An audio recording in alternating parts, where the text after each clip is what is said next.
26 సంవత్సరాల నమ్మకం, లక్షలాది సంతోషకరమైన వివాహాలు. తెలుగు మ్యాట్రిమోనీని డౌన్లోడ్ చేయండి. రాష్ట్రంలో గంజాయి బ్యాచ్, బ్లేడ్ బ్యాచ్లకు చెక్ పెడతామన్నారు సీఎం చంద్రబాబు. సోషల్ మీడియా ద్వారా నాయకుల వ్యక్తిత్వ హననానికి వైసీపీ పాల్పడుతోందని ఆరోపించారు. అలాంటి వారికి వైసీపీ ఆర్థిక సహాయం చేస్తోందన్నారు. వచ్చే ఏడాది పుష్కరాలకు ముందే పోలవరాన్ని పూర్తి చేస్తామని మరోసారి స్పష్టం చేశారు.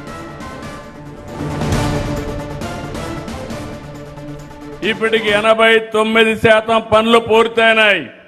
నేను ఈరోజు హామీ ఇస్తున్నా, రేపు మార్చి లోపల పనులు చేసి నిర్వాసితులందరూ ఆనందంగా ఉండేట్టుగా చేసి ఆ ప్రాజెక్టుని జాతికి అంకితం చేస్తామని మరొక్కసారి మీ అందరికి విజ్ఞప్తి చేస్తున్నా. మీ ఇంట్లో కుటుంబం లేదా? మీ ఇంట్లో ఉండే ఆడబిడ్డలకు రక్షణ అవసరం లేదా?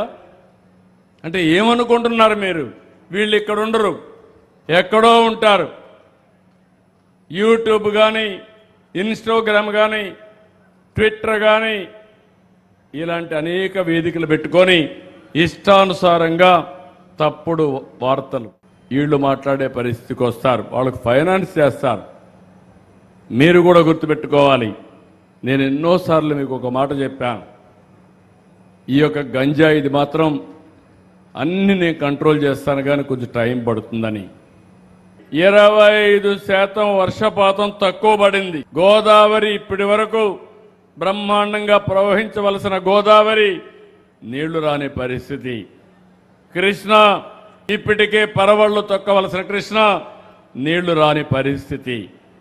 అంటే దీన్ని బట్టి మనం గుర్తుపెట్టుకోవాల్సింది, దేశంలో చాలా నదుల్లో ఈ సమస్య ఉంది. ఎంత అవుతుందో ఎస్టిమేట్స్ తయారు చేయమన్నాం. రాబోయే 3-4 సంవత్సరాల్లో చివరి భూములకు సుజావుగా నీళ్లు పోయేట్టుగా, ఎక్కడ కూడా మురుగును నిలవకుండా ఉండే వ్యవస్థకి శ్రీకారం చుడతాం. తప్పకుండా చేస్తామని మరొక్కసారి హామీ ఇస్తున్నా. నాకు వచ్చింది, నేను 4వ ముఖ్యమంత్రి, ఎప్పుడూ లేనటువంటి ప్రత్యేకమైన పరిస్థితి వచ్చింది. నేను ఎంత లోతుకు పోతే అక్కడ లోపల పోయినంత వరకు అఘాతాలు ఇంకా ఎక్కువ కనపడొస్తున్నాయి. 26 సంవత్సరాల నమ్మకం, లక్షలాది సంతోషకరమైన వివాహాలు. తెలుగు మ్యాట్రిమోనీని డౌన్లోడ్ చేయండి.